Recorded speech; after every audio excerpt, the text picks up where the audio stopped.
Salut à tous! C'est la saison de la récolte au verger, alors on en profite pour aller ramasser quelques fruits.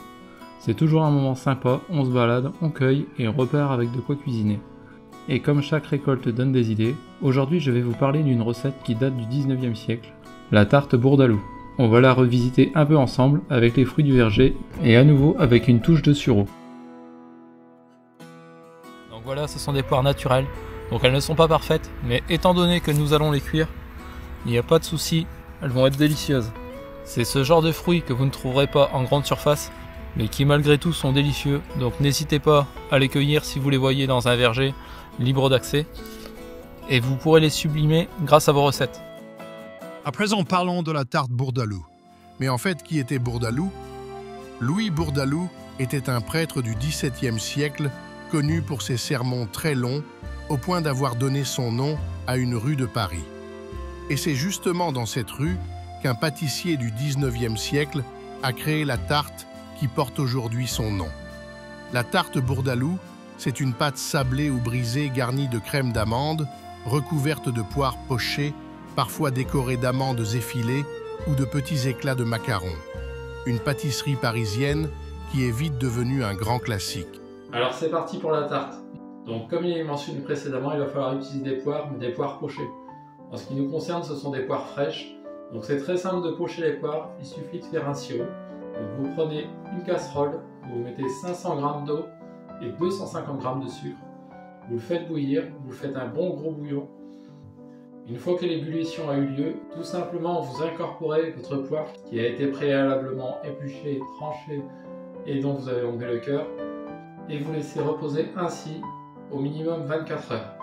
Vous pouvez bien sûr utiliser les poires en l'état, c'est-à-dire fraîches, sans les pocher, mais vous aurez une texture qui sera beaucoup moins fondante.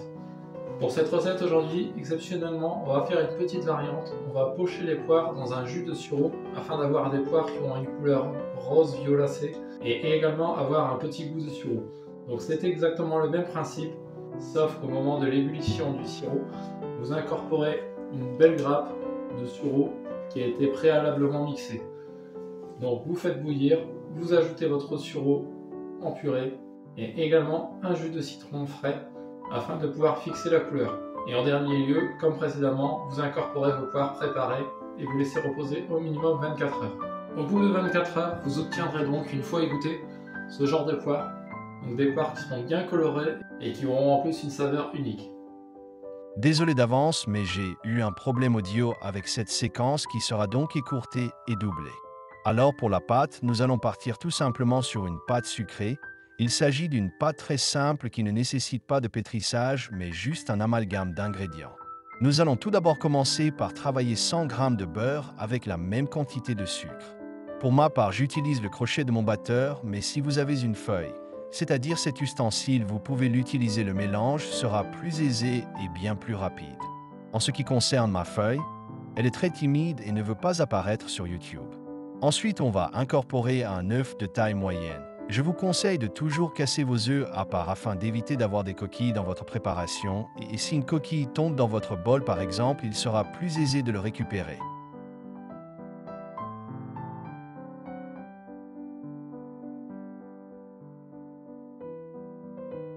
En dernier lieu, nous allons ajouter 210 g de farine, soit une farine blanche comme moi, mais vous pouvez utiliser également une farine semi-complète ou même une farine faible en gluten de type petit épeautre. Dernier conseil, vous pouvez doubler vos quantités si votre matériel est fiable.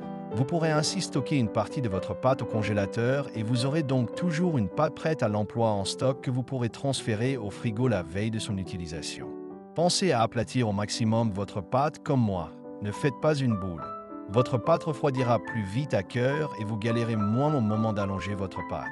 Il faudra compter au minimum 1 heure de repos au froid avant son utilisation. Alors grâce à la magie de YouTube, la pâte est déjà refroidie. Donc nous allons pouvoir l'utiliser afin de pouvoir faire notre fond de tarte. Donc vous farinez très légèrement votre pâte. Bien sûr, votre pâte doit être bien fraîche. Comme votre pâte est principalement constituée de beurre, normalement elle devrait être bien ferme. Pensez toujours à tourner votre pâte à la décoller de votre plan de travail afin qu'elle n'adhère pas à celui-ci.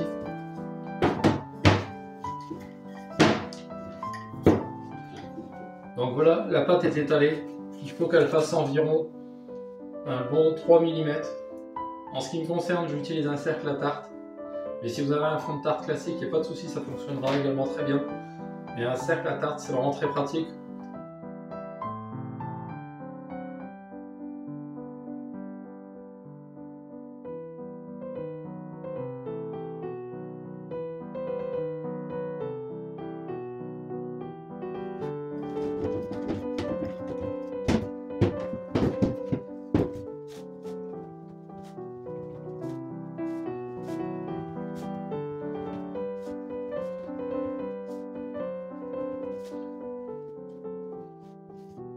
Quand votre pâte est prête, tout simplement, vous prenez une fourchette ou un couteau, vous la parsemez de petits trous afin d'éviter qu'il n'y ait des bulles d'air au moment de la cuisson et vous la stockez une nouvelle fois pendant 1 heure idéalement afin d'éviter que votre pâte ne s'affaisse lors de la cuisson.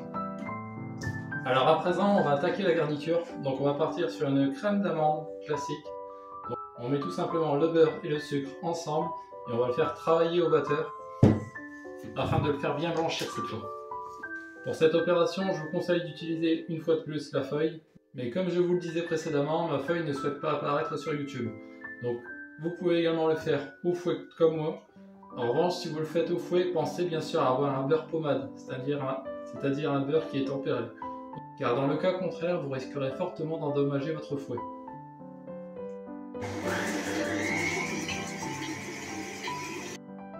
Alors voilà, comme vous le voyez, l'appareil est bien blanchi. Donc on va pouvoir incorporer les œufs petit à petit. Donc en ce qui concerne la recette, pour le moment, il y a 100 g de beurre et 100 g de sucre. Et on va incorporer petit à petit 2 œufs afin d'avoir un mélange toujours bien homogène.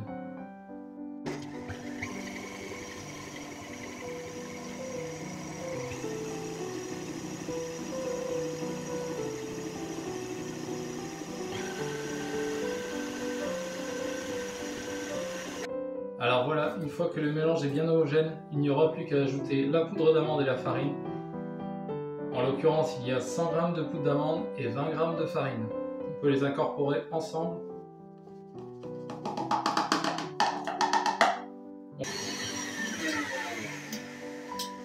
Et pour finir, on va également ajouter un petit bouchon de rhum.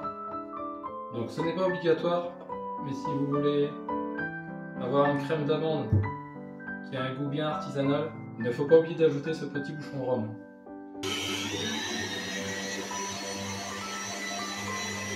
Alors à présent, on va pouvoir s'attaquer aux poires. Donc on va tout simplement les trancher. On va en utiliser entre 6 et 8, tout dépendra de la taille de votre moule. On va les trancher finement et ensuite on les déposera sur notre crème d'amande à l'intérieur de notre moule.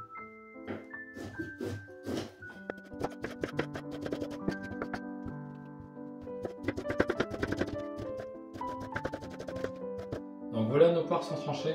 Donc juste pour vous montrer l'intérieur, nos poires en fait trempées dans le sureau auront donc cet aspect là.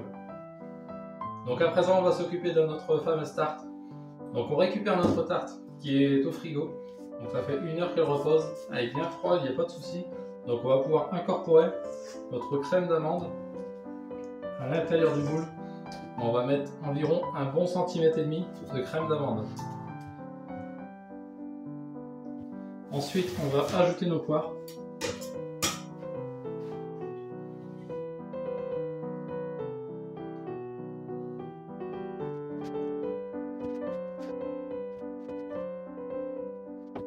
Alors libre à vous de disposer les poires comme vous le souhaitez. Moi je les ai disposées de manière à ce que chaque part contienne au moins une demi-poire. Vous pouvez éventuellement ajouter quelques amandes effilées sur les côtés afin d'ajouter un peu de croustillant. Mais moi je vais rester vraiment sur une recette très simple. Donc on va la laisser comme ça. Donc on va partir sur une cuisson à 180 voire 190 degrés. Donc l'idéal ce serait de la recouvrir d'une autre feuille de papier cuisson ou alors d'une feuille d'aluminium afin qu'elle ne colore pas trop vite. On va la cuire comme ça 35 minutes. Puis on retirera la feuille de papier cuisson et on ajoutera encore 5 minutes de cuisson afin de terminer la cuisson.